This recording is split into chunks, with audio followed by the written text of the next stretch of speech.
Hello student, good morning. 10 class का civics में हम लोग 3rd चैप्टर पढ़ रहे थे, लोकतंत्र और विविधता। तो इसमें हम लोगों ने पढ़ा कि सामाजिक विभाजन की राजनीति के परिणाम। राजनीति में अगर सामाजिक विभाजन घुल मिल जाता है तो उसका क्या परिणाम होता है, फिर सामाजिक अंतर कब और कैसे सामाजिक विभाजनों का रूप ले लेती है। तो आइए अब हम लोग आगे बढ़ते हैं। इस प्रकार हम कह सकते हैं कि सामाजिक विभाजन की अभिव्यक्ति एक सामान्य बात है और इसे सदा ही देश के लिए खतरा मानकर चलना चाहिए। सामाजिक भेदभाव की उत्पत्ति हम लोग पढ़ चुके हैं। अब हम लोग यहाँ से देखेंगे बच्चों, विभिन्नताओं में सामंजस्य और टकराव। सामाजिक विभाजन तब होता है जब कुछ लोग सामाजिक अंतर दूसरी अनेक विभिन्नताओं के ऊपर और बड़े हो जाते हैं। जैसे कि अमेरिका में श्वेत और अश्वेत का अंतर एक सामाजिक विभाजन बन जाता है, क्योंकि अश्वेत लोग आमतौर पर गरीब हैं, बेघर हैं और भेदभाव के शिकार हैं। और अश्वेत लोग अमेरिका में कौन है, जो दूसरे देशों से गुलाम बनाकर लाए गए थे काम करने के लिए, और वो वहीं का होकर रह गए, वहीं बस गए। हमारे देश में भी दलित आमतौर पर गरीब और भूमिहीन हैं। उन्हें भी अक्सर भेदभाव और अन्याय का शिकार होना पड़ता है। जब एक तरह का सामाजिक अंतर अन्य अंतरों से ज़्यादा महत्वपूर्ण बन जाता है और लोगों को यह महसूस होने लगता है कि वे दूसरे समुदाय के हैं, तो इससे एक सामाजिक विभाजन की स्थिति पैदा हो जाती है। अगर एक सी सामाजिक असमानताएं कई समूहों में मौजूद हों, तो फिर एक समूह के लोगों के लिए दूसरे समूह से अलग पहचान बनाना बहुत मुश्किल हो जाता है। इसका मतलब यह है कि किसी एक मुद्दे पर कई समूहों के हित एक जैसे हो जाते हैं, जबकि किसी दूसरे मुद्दे पर उनके नज़रिए में अंतर हो सकता है। उत्तरी आयरलैंड और नीदरलैंड का उदाहरण लें। दोनों ही ईसाई बाहुल्य देश है, लेकिन यहाँ के लोग प्रोटेस्टेंट और कैथोलिक खेमे में बटे हुए हैं। उत्तरी आयरलैंड में वर्ग और धर्म के बीच गहरी समानता है, अंडरलाइन कीजिएगा यहाँ बच्चों। वहाँ का कैथोलिक समुदाय जो है वो गरीब है, लंबे समय से उनके साथ भेदभाव होता आ रहा है। नीदरलैंड में वर्ग और धर्म के बीच ऐसा मेल दिखाई नहीं देता। वहाँ कैथोलिक और प्रोटेस्टेंट दोनों में अमीर और गरीब का भेदभाव है। परिणाम यह है कि उत्तरी आयरलैंड में कैथोलिक और प्रोटेस्टेंटों के बीच भारी मारकाट मची रहती है, पर नीदरलैंड में ऐसा नहीं होता। जब सामाजिक विभिन्नताएं एक दूसरे से गुथ जाती है, यानी मिल जाती है या कहें कि लड़ जाती है, एक गहरे सामाजिक विभाजन की जमीन तैयार होने लगती है।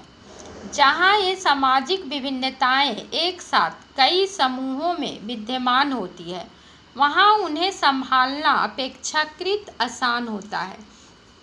आज अधिकतर समाजों में कई किस्म के विभाजन दिखाई देते हैं। देश बड़ा हो या छोटा, इससे खास फर्क नहीं पड़ता। भारत काफ़ी बड़ा देश है, 125 करोड़ का देश है। यहाँ भिन्न भिन्न जाति, भिन्न भिन्न धर्म के लोग, भिन्न भिन्न भाषा बोलने वाले लोग हैं और इनमें अनेक समुदायों के लोग रहते हैं। बेल्जियम छोटा सा देश है, पर वहाँ भी अनेक समुदायों के लोग रहते हैं। जर्मनी और स्वीडन जैसे समरूप समाज में भी, जहाँ मोटे तौर पर अधिकतर लोग एक ही नस्ल और संस्कृति के हैं, दुनिया के दूसरे हिस्सों से पहुंचने वाले लोगों के कारण तेजी से वहां बदलाव हो रहा है।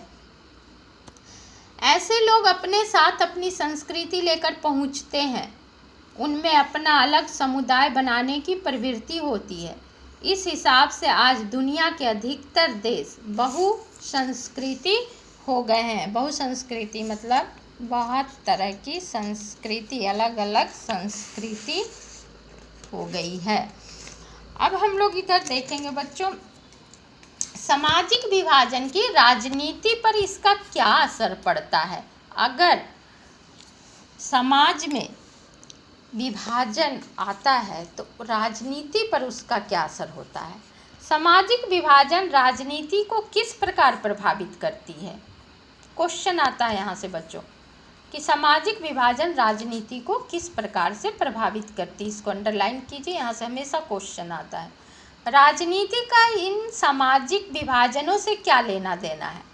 पहली नज़र में तो राजनीति और सामाजिक विभाजनों का मेल बहुत ही खतरनाक और विस्फोटक होता है, लेकिन लोकतंत्र में विभिन्न राजनीतिक पार्टियों के बीच प्रतिद्वंद्विता का माहौल होता है।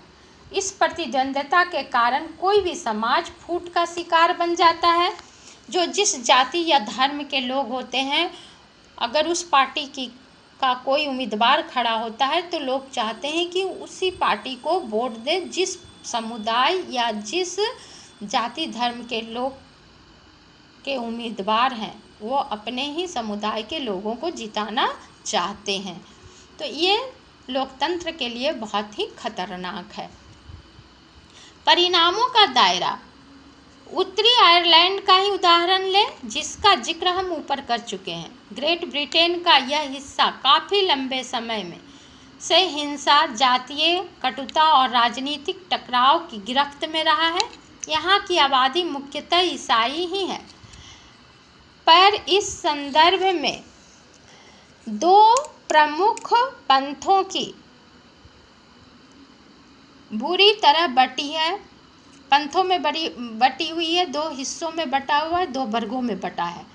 53% आबादी प्रोस्टेट है, इसको अंडरलाइन कीजिए, भरने आता है, रिक्त स्थान की पूर्ति में आता है ये हमेशा। 53% आबादी जो है वो प्रोस्टेट है, जबकि 44% रोमन कैथोलिकों का प्रतिनिधित्व नेशनलिस्ट पार्टियां करती है। उनकी मांग है कि उत्तरी आयरलैंड को आयरलैंड गणराज्य के साथ मिलाया जाए, जो कि मुख्यतः कैथोलिक बहुल है। प्रोस्टेट लोगों का प्रतिनिधित्व यूनियनिस्ट पार्टियां करती है, जो ग्रेट ब्रिटेन के साथ ही रहने के पक्ष में है, क्योंकि ब्रिटेन मुख्यतः प्रोस्टेट देश है। यूनियनिस्टों और नेशनलिस्टों के बीच चलने वाले हिंसक टकराव में ब्रिटेन के सुरक्षा बलों सहित सैकड़ों लोग और सेना के जवान मारे जा चुके हैं। 1998 में ब्रिटेन की सरकार और नेशनलिस्टों के बीच शांति समझौता हुआ, जिसमें दोनों पक्षों ने हिंसक आंदोलन बंद करने की बात स्वीकार की। यूगोस्लाविया में कहानी का ऐसा सुखद अंत नहीं हुआ। वहाँ धार्मिक और जातीय विभाजन के आधार पर शुरू हुई राजनीतिक होड़ में यूगोस्लाविया कई टुकड़ों में बट गया। ऐसे उदाहरणों के आधार पर कुछ लोग यह निष्कर्ष निकालते हैं कि राजनीति और सामाजिक विभाजन का मेल नहीं होना चाहिए, क्योंकि ये देश के लिए बहुत ही खतरनाक है, किसी भी लोकतांत्रिक देश के लिए बहुत ही खतरनाक है। उनका मानना है कि सर्वश्रेष्ठ स्थिति तो यह है कि समाज में किसी किस्म का विभाजन ही ना हो। अगर किसी देश में सामाजिक विभाजन है तो उसे राजनीति में अभिव्यक्ति ही नहीं होने देना चाहिए, उसे राजनीति से जोड़कर नहीं देखना चाहिए। पर इसके साथ यह भी सच्चाई है कि राजनीति में सामाजिक विभाजन की हर अभिव्यक्ति फूट पैदा नहीं करती।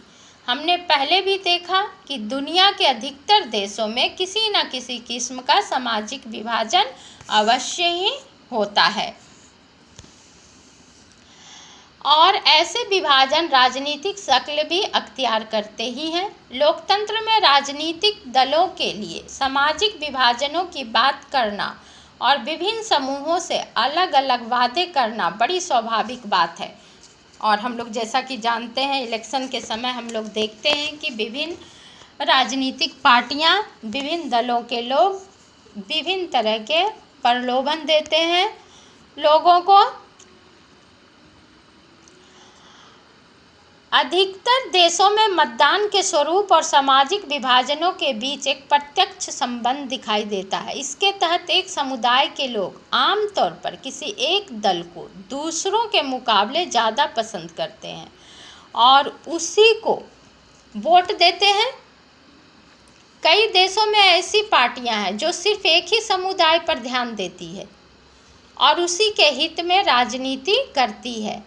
जैसे कि हम लोग इस पिछले चैप्टर में चाइना के बारे में पढ़े थे कि वहाँ हमेशा कम्युनिस्ट पार्टियां ही जीतती है, पर इस सब की परिणति देश के विखंडन में नहीं होती।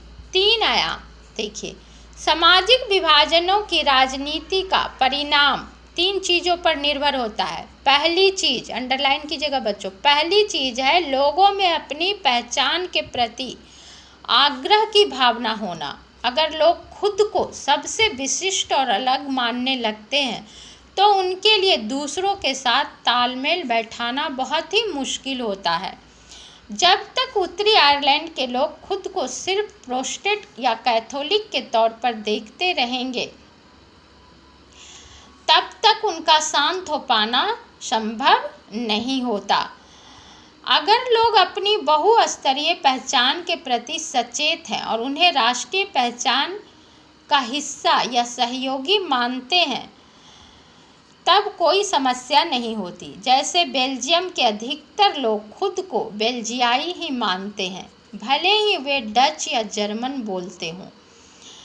इस नज़रिए से उन्हें साथ साथ रहने में मदद मिलती है। हमारे देश में भी ज़्यादातर लोग अपनी पहचान को लेकर ऐसा ही नज़रिया रखते हैं। वे खुद को पहले भारतीय मानते हैं, फिर किसी प्रदेश, क्षेत्र, भाषा समूह या धार्मिक या सामाजिक समुदाय का सदस्य होते हैं। भारत में जैसे कि मैं पहले भी बताई कि अनेक धर्म और जाति के लोग रहते हैं, विभिन्न भाषाएं बोलते हैं, लेकिन जब वो अगर किसी दूसरे देश जाते हैं, विदेश जाते हैं, तो अपने आप को भारतीय ही कहते हैं। दूसरी महत्वपूर्ण चीज़ है कि किसी समुदाय की मांगों को राजनीतिक दल कैसे उठा रहे हैं। संविधान के दायरे में आने वाली और दूसरे समुदाय को नुकसान न पहुंचाने वाली मांगों को मान लेना आसान है। श्रीलंका में श्रीलंका केवल सिल्लियों के लिए की गई मांग तमिल समुदाय की पहचान और हितों के खिलाफ थी। यूगोस्लाविया में विभिन्न समुदाय के नेताओं ने अपने जातीय समूहों की तरफ से ऐसी मांगें रख दी जिन्हें एक देश की सीमा के भीतर पूरा करना असंभव था।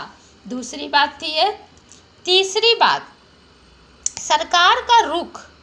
सरकार इन मांगों पर क्या प्रतिक्रिया व्यक्त करती है, यह भी महत्वपूर्ण है। तो देखिए बच्चों, हम लोग पहली बात में क्या देखें कि समुदाय की मांगों, किसी भी समुदाय की मांगों को राजनीतिक दल कैसे उठा रहे हैं, कैसे उसका फ़ायदा उठा रहे हैं। दूसरा हम लोग देखें श्रीलंका और सिल्लियों के बारे में। श्रीलंका में सिल्लियों के बारे में देखें कि किस तरह से सिर्फ एक ही समुदाय के लोगों को फ़ायदा पहुंचाया गया, तमिल और सिल्लियों के दोनों के बीच भेदभाव करके। फिर यूगोस्लाविया के बारे में हम लोग देखें। अब तीसरा रुख है जो सरकार का इन मांगों पर क्या प्रतिक्रिया व्यक्त करती है, यह भी महत्वपूर्ण है। जैसा कि हमने बेल्जियम और श्रीलंका के उदाहरणों में देखा, अगर शासन सत्ता में साझेदारी करने को तैयार हों और अल्पसंख्यक समुदाय, अल्पसंख्यक कहते हैं बच्चों जिनकी संख्या कम होती है, जिस समुदाय की, जिस धर्म के जाति के लोगों की संख्या कम होती है, जैसे कि भारत में मुस्लिमों को अल्पसंख्यक कहा जाता है या ईसाइयों को, सबसे ज़्यादा तो मुस्लिमों को अल्पसंख्यक का दर्जा दिया गया है। लेकिन अगर भारत में भी अलग अलग राज्यों में देखा जाए तो जैसे कि कुछ क्षेत्र ऐसे हैं जहाँ पे जैसे पंजाब में पंजाबियों की संख्या अधिक है, लेकिन वो दूसरे प्रदेशों में वो अल्पसंख्यक हो जाते हैं। अल्पसंख्यक समुदाय की उचित मांगों को पूरा करने का प्रयास ईमानदारी से किया जाए तो सामाजिक विभाजन मुल्क के लिए खतरा नहीं बनते। अगर शासन राष्ट्रीय एकता के नाम पर किसी ऐसी मांग को दबाना शुरू कर देता है तो अक्सर उल्टे और नुकसानदेह और परिणाम भी उसका उल्टा ही निकलता है। ताकत के दम पर एकता बनाए रखने की कोशिश अक्सर विभाजन की ओर ले जाता है और कभी भी लोकतांत्रिक देश में अपनी ताकत और एकता को कोई भी जाति धर्म के लोग ना दिखाएं, क्योंकि ये देश को विभाजन की ओर ले जाता है।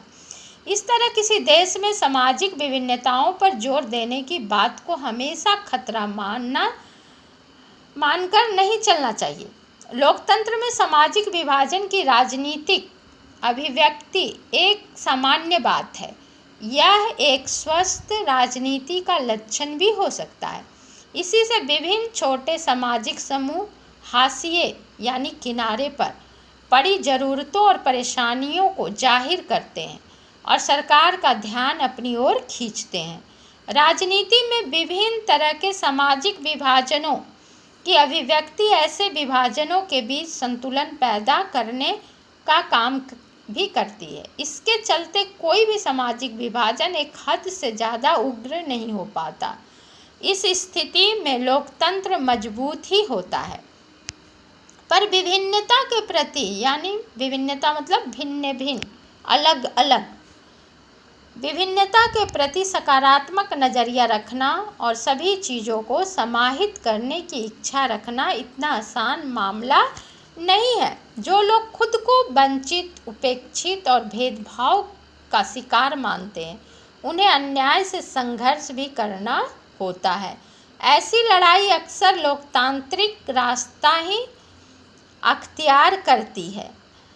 लोग शांतिपूर्ण और संवैधानिक तरीके से अपनी मांगों को उठाते हैं और चुनावों के माध्यम से उसके लिए दबाव बनाते हैं, उसका समाधान पाने का प्रयास करते हैं। कई बार सामाजिक असमानताएं इतनी ज़्यादा गैर बराबरी और अन्याय वाली होती है कि इनको स्वीकार करना असंभव हो जाता है। ऐसी गैर बराबरी और अन्याय के खिलाफ होने वाला संघर्ष कई बार हिंसा का रास्ता भी अपना लेता है और शासन के खिलाफ उठ खड़ा होता है। इतिहास बताता है कि ऐसी तमाम गड़बड़ियों की पहचान करने और विविधता को समाहित करने का लोकतंत्र ही सबसे अच्छा तरीका है। तो हम लोग ये अब आप जान गए हैं बच्चों की विविधता, जहाँ लोकतंत्र की बात होगी वहाँ विविधता की बात आएगी ही। तो किस तरह से भारत में और पूरे विश्व में लोकतंत्र के अंदर विविधता है और ख़ास करके भारत, हमारा भारत देश जो है वो बहुत ही बड़ा देश है और यहाँ विभिन्न जाति, विभिन्न धर्म और विभिन्न भाषा बोलने वाले लोग हैं और शारीरिक बनावट भी अलग है। यानी कि जो भूगोल के आधार पर लोगों की शारीरिक बनावट है, जो पहाड़ी क्षेत्रों में है तो उनकी बनावट अलग है, जो उत्तरीय क्षेत्रों में है उनकी बनावट अलग है, जो मैदानी क्षेत्रों में है उनकी शारीरिक बनावट अलग है। तो ऐसे देश में एकता कायम करना मुश्किल है लेकिन नामुमकिन नहीं है। विविधता वाला देश होते हुए भी हमारा भारत देश जो है वो, ये भारत के देशों में एकता है, अनेकता नहीं है। हम लोग सब एक हैं। इस चैप्टर का यही सारांश निकल के आता है बच्चों। अब हम लोग आगे हम लोग क्वेश्चन आंसर करेंगे और मैं उम्मीद करती हूँ कि आप लोग चैप्टर को अच्छी तरह समझे होंगे। बच्चों इसे लाइक और सब्सक्राइब ज़रूर कीजिए और इसे देखिए ध्यानपूर्वक।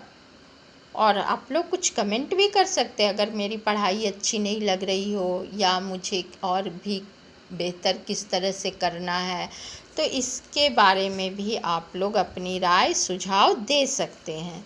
धन्यवाद बच्चों।